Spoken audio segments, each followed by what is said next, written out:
Qiang Gao is a Zhu Yong invincible, otherwise known as a terracotta soldier, one of the elite heavy infantry of the Qing state empire. During the Japanese uprising, Qiang Gao was a colonel, in charge of a whole force of Zhu Yong invincibles. He had to defend a position against overwhelming Japanese opposition.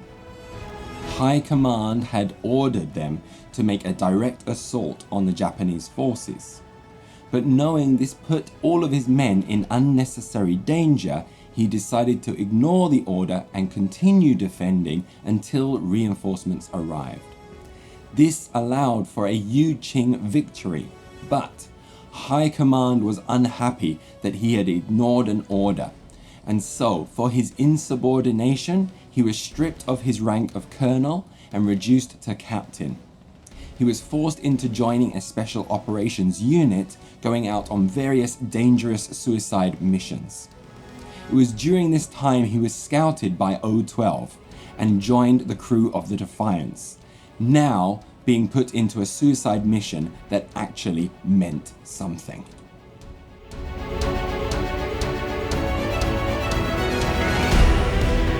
Let's have a look at Qiang Gao's character card. In the top right corner, we can see his attributes. He has 12 hit points. This makes him the tank of the team. He can take a lot of damage and not fall unconscious. With a movement of 5, he is the slowest of the team, and so you may notice it's harder to get him into positions on his activations, but it's not too different from the other team members who have a movement of 6. He has a base defensive role of a blue die. A blue die is a strong defensive die. However, this is going to be buffed with more dice thanks to any armor that he's wearing. And because he wears heavy armor, this usually means a greater increase of dice being added to the defensive pool. This will help him prevent getting damage as well. Mixed in with his hit points, that makes him really tough to kill. Now, arguably the most important part of his attributes is his aggro level. He has an aggro level of 8. This is the highest of the team, and what this means is that he can dish out a lot of damage without increasing the reinforcement pool of the enemy. So where others will quickly cause the alert levels to basically rise up through their actions, Qiang can pull this for a longer time before anyone is alerted. This is important in Infinity Defiance because the enemy are always respawning and always coming back, and this aggro, when it increases on all of your crew members, it's going to start causing the enemy to reinforce faster. So it's almost like a bit of a time limit that works within the game, where you have to keep on moving through the mission before things get too hairy. Qiang is the one who's going to be there stopping it from getting hairy too fast. So you really need that aggro there. Qiang comes with 2 special abilities on his card. The first one is I'll draw their fire. This is also where his aggro is really important and helps you lift the aggro off of your team members to put it onto Qiang. So if he's able to inflict any damage to an enemy during his activation, he can take an aggro token from another character. So for example with Kaden, he has only 3 aggro limit. So very quickly, Kaden starts drawing more enemies.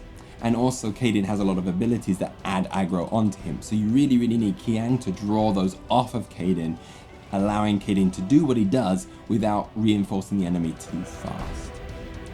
He also has defensiveness. Now, this also means that when he's rolling his defense rolls, he can reroll any die that rolled a blank face. This is really useful as you start adding more and more die to the rolls. Every time that you can re-roll things and hopefully get more shields in your defense rolls, the less likely you're going to be taking damage, which again with his high hit point pool is really useful for him to tank so much damage during the games.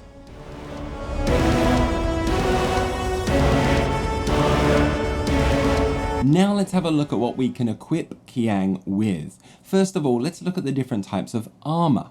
So Qiang is a heavy infantry model. He carries heavy armor and comes equipped with basic heavy armor. Now heavy armor does make him hackable, which means that any enemy that can make a hacking attack will against Qiang. Now with that in mind, he has a BTS save built into the heavy armor. It's only one black die, so it's very, very weak. If someone does a hack attack at Qiang, this is his weakness where he can take a lot of damage. However, on his regular defensive rolls, he will add 2 extra black die. So he's rolling a blue die and 2 black dice. Altogether, those 3 dice, you can get a lot of shields out of those. And with his defensive ability as well, where he re-rolls die that are blank, he has a greater chance of actually getting more shields.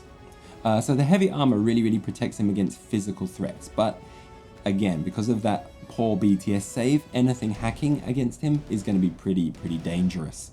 Over the course of the campaign, he can upgrade his armor as well. So the easiest upgrade for only 5 intel points is the armor with a contender. Now what that does, it actually flips those saves around. So it makes actually the BTS save a little bit stronger and his regular save a little bit weaker. That could be quite a good compromise to help him with any hacking attacks coming at him. But what's kind of cool about this one is it actually increases his offensive ability. So what he can do now is he can add 1 yellow die to any attacks he makes at a range of 2 to 6. This makes him a little bit more deadly with any weapons that he's using. So if you want Qiang to be a really heavy damage dealer, and a lot of the time being a heavy damage dealer in this game is really, really time efficient, then this armor isn't bad, and at only 5 intel points, it's pretty damn good. The next armor we're going to look at is campaign armor. For only 6 intel points, it's not too bad, it's pretty cheap as well. It has the same defensive rolls as heavy armor does, but its BTS save against hacking attacks is just an automatic shield. So you know you're going to reduce the damage by 1.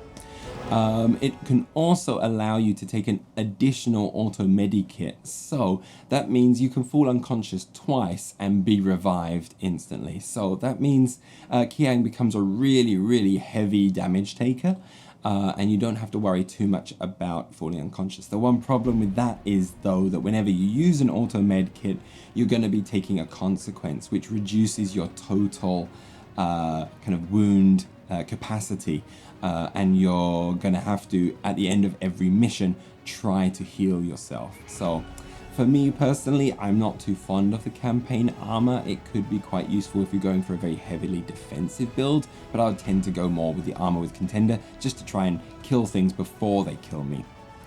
Another option we have is the BTS armor at 8 intel points.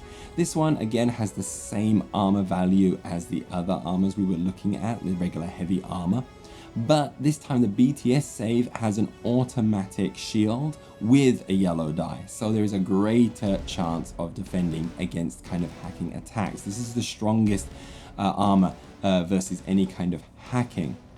You can also take 1 auto med kit as well, just like the campaign armor. So this one's just like a big upgrade across the campaign armor.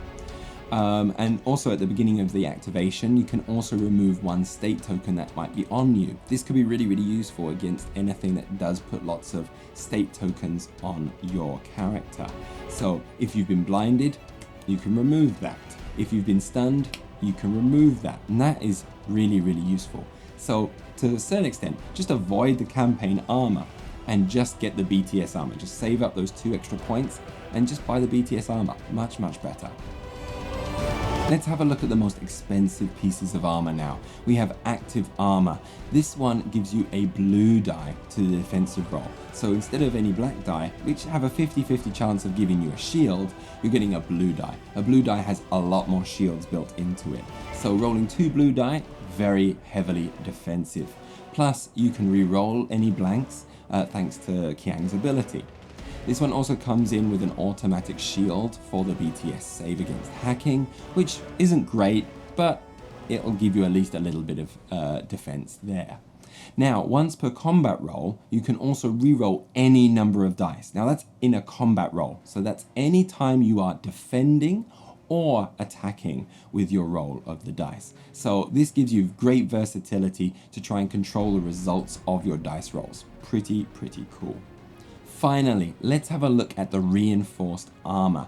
Also coming in at 9 intel points, it's one of the most expensive pieces of kit you can buy. This one has no special inbuilt abilities, but it is just very defensive. With its defensive role of a green and yellow die mixed with the blue die that Qiang already has, you're blocking out a lot of shots, so it's very hard to wound him.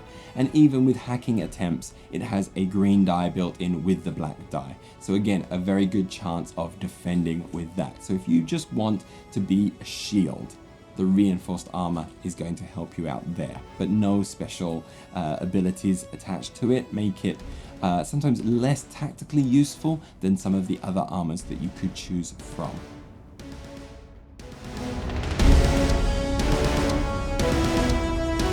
We've had a look at the armor for Qiang Gao. Now let's have a look at the weapons. The first one we're going to look at is the heavy shotgun. This is what Qiang starts the campaign with. It has a very short range of only 1 to 5.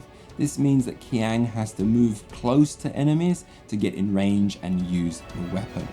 Now it has a built-in success that helps you cause damage, and it comes with 2 blue dice for the combat roll. Now blue dice are very defensive dice. There is a lot more shields on them than successes. However, the first switch allows us to exchange 2 shields into 1 success. This is very useful for if you get a very defensive roll, you can still do a bit of damage.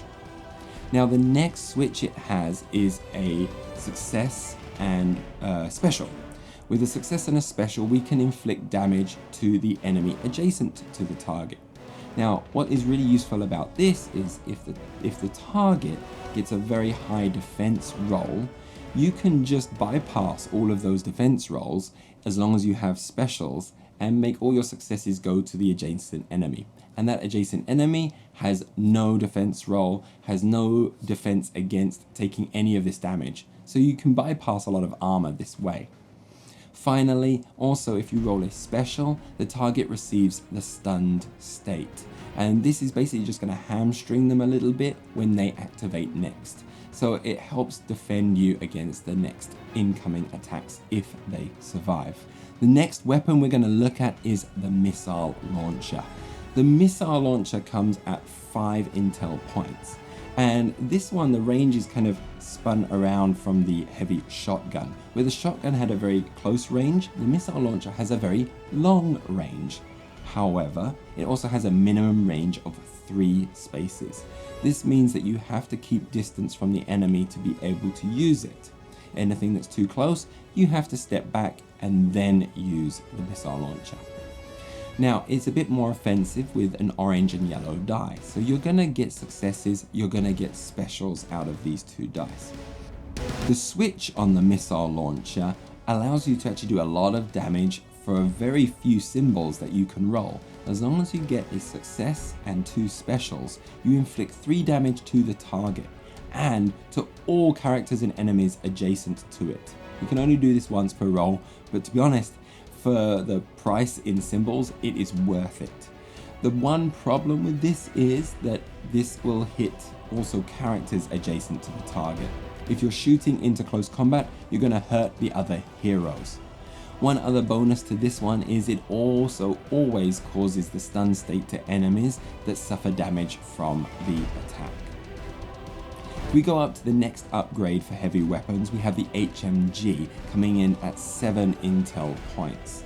Now, this one actually has quite an offensive roll with 2 orange dice and a blue dice. So you're going to see a lot of successes. You might see a few specials and you might see a few shields. What's really good about this is its switches. Now, you could get quite a lot of successes, causing a lot of damage. Now, what you also might get is a few specials, and these will also get converted into successes. So 2 specials into 1 success means you're doing even more damage. One other thing that's really nice about this weapon is that its second switch means that you don't actually have to use any successes to cause some damage. You can use a shield and a special, and you inflict 1 damage to an enemy that's adjacent to the target. This makes this a highly offensive weapon, causing a lot of damage. And if you don't mind taking a bit of damage yourself, you can actually shell out even more damage onto the enemy, which can be useful in certain situations.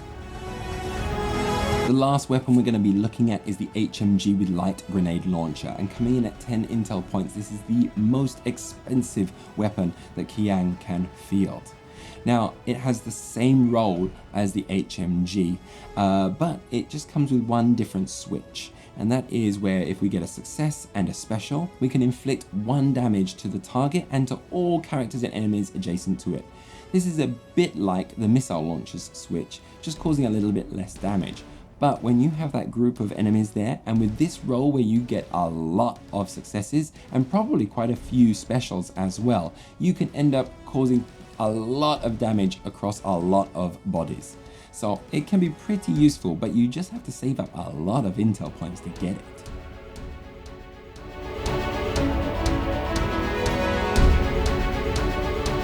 Each of the crew members over the course of the campaign can get upgrades. These upgrades are chosen within 3 specialty areas for each of the crew.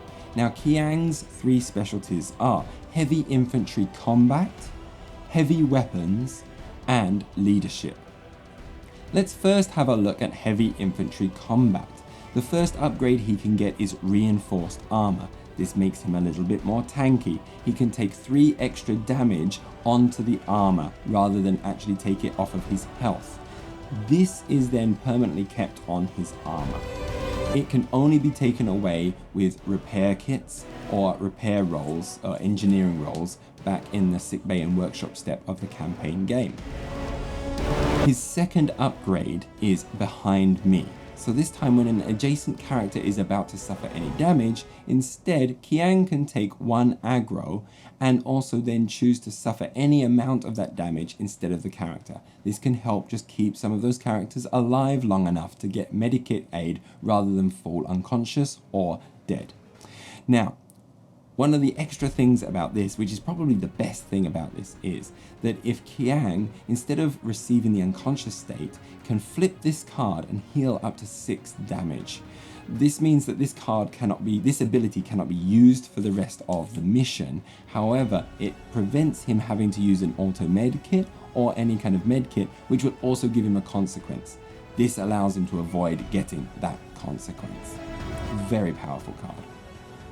His third card is Reset. Now what we can do is rotate the card. That means basically once per turn you can use this ability, and what it will do is remove any number of states from the character's card except for burning. This is very, very useful if you're just burdened with stunned and blind and other things. You can just get rid of them by rotating the card. It also allows you to store up to 2 shields on the card. So if you were rolling dice and there was a shield that was just going to be thrown away because it was useless, you can store it here, which is really, really useful for when you have that really bad roll and you just need to get those extra defense rolls in. This will give you those. Finally, we have Cover. This is the final upgrade for heavy infantry combat, and basically allows adjacent characters to get a buff to their armor by adding 1 black die. Also, the card can be rotated, and if you are a valid target for the enemy, then rather than shooting at one of the other characters, it can shoot at Qiang instead. Again, allows you to tank the damage instead of someone else. Pretty useful ability right there. The next ability tree we're going to be looking at is Heavy Weapons. Now this is probably my favorite upgrades for Qiang because it makes him more offensive, and in this game the more offensive you can be, the faster you can get to your targets and complete your missions. And to be honest, it's all about efficiency and getting through the mission as fast as you can. For the first upgrade in heavy weapons, we have Heavy Fire. This adds a yellow die to your heavy weapon attack rolls. This is an incredible buff. Imagine with a heavy machine gun, you're rolling 3 orange die. It's crazy. There's so many successes that you can get out of that. So efficient at causing so much damage. The second upgrade is Assisted Shot. So this time, after rolling the dice of a heavy weapon attack, and before activating your switches, you can remove 2 dice and add 2 successes. So if you had a pathetic roll or you just didn't get the symbols you needed, you can just remove those 2 dice and you get 2 successes. So you're just causing a lot more damage, and you're just being more efficient at being able to cause damage to the enemy. Also, you can rotate the card, and that means every turn you can do this and add 2 successes to your heavy weapons attack roll if the target has the targeted state. So again, if you can combine it with this ability to target enemies, so much damage can be dealt. The third upgrade for heavy weapons was high caliber ammunition. Before rolling the dice of your heavy weapon attack, you can actually replace one of your orange die with a red die. Now, the red die is just a bit more efficient at getting some high damage output. And so this just makes you a bit more of a better killer. You can also store 1 success on the card as well. So when you're making that attack, again, you're just dishing out that additional damage and not losing anything if you were just going to throw away a success that wasn't used because the enemy was already dead. The fourth and final upgrade for heavy weapons is suppressing fire. This basically allows you to defend with your attack rolls. You rotate the card, and so that basically means once per turn you can do this, and you gain 1 aggro, and instead of rolling your defense roll, you're going to roll your unmodified attack value. I don't actually think this is a very good ability because it's the unmodified attack value. So you're just rolling what your weapon can do. So depending on the weapon, it could be pretty good, but because you're not adding any of your additional dice that you might be getting from other buffs, it might not actually do that much damage. And if anything, you might just be losing out on getting a decent defense roll that will stop you from getting damage. So I'm not too fussed about this ability. The third upgrade tree we're looking at is leadership for Qiang. Now, the first upgrade is target acquired. Basically, once per turn, you rotate the card and you can impose the targeted state on an enemy that Qiang has line of sight to. This is really, really good because it allows you to remove the targeted state to reroll any of your attack die against that enemy. However, when it is combined with the heavy weapons skill assisted shot, now what we can do is we can remove that targeted state and add 2 automatic successes to the heavy weapon attack. So in combination, using this leadership skill, target acquired, with the heavy weapon skill assisted shot, you're becoming a much more efficient killer. The second upgrade we're looking at is attack order. This one allows you once per turn, so you rotate the card, you gain 1 aggro, you can have another character replace one of their die with an orange, a blue, or a yellow die before they roll the dice. And it's only in combat rolls. So it just gives you a little bit more versatility when you're making those attacks. If you really, really need a certain type of symbol to be showing up a lot, you can replace it with the die that's going to give you a greater chance of getting those symbols. The next upgrade in the leadership skill tree is Lieutenant Order. This one is probably the most powerful of the 4, as you rotate the card, gain 1 aggro again, but this time you can perform any available action as a free action. That basically means that when you have the activation for Qiang, at the cost of 1 aggro, you get 3 actions instead of 2. That means you could shoot a heavy machine gun 3 times at the enemy, just clearing out a room at the cost of just 1 extra aggro point. Totally worth it. The final upgrade is Coordinated Order. This one is also actually surprisingly good, as you can basically rotate the card again, and at the end of a character's activation, another character may be activated immediately afterwards, before any enemy. This can be so powerful, especially when you just need that last little push to finish a mission and you don't want that key enemy activating and causing complete damage to your crew. This will allow you just to go straight to your next character and move on with the mission as quickly as possible. Pretty good. Finally, there is one more extra skill that Qiang can take, and this is a versatile skill called Qiang Gao. Probably pronouncing that incorrectly, I'm very sorry for that. But what this does is it adds 1 shield to all your combat rolls. Adjacent enemies suffer -2 to their movement, slowing them down. You're bogging down the enemy. And also your combat rolls gain a switch. Basically, you can change out a success to make another character displace. So it gets them moving around the board a lot more quickly, and you can reposition characters during your attacks. Now this one requires you to have heavy fire, reinforced armor, and target acquired. So it's basically needing skills from all 3 of the other trees before you can get this skill itself. Well, it's a pretty good skill to have.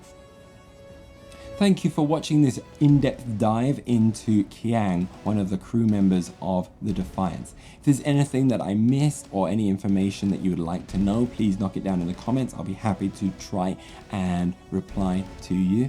If you did enjoy the video, please think about liking it, and if you're not already subscribed, please have a think about hitting that subscribe button as well.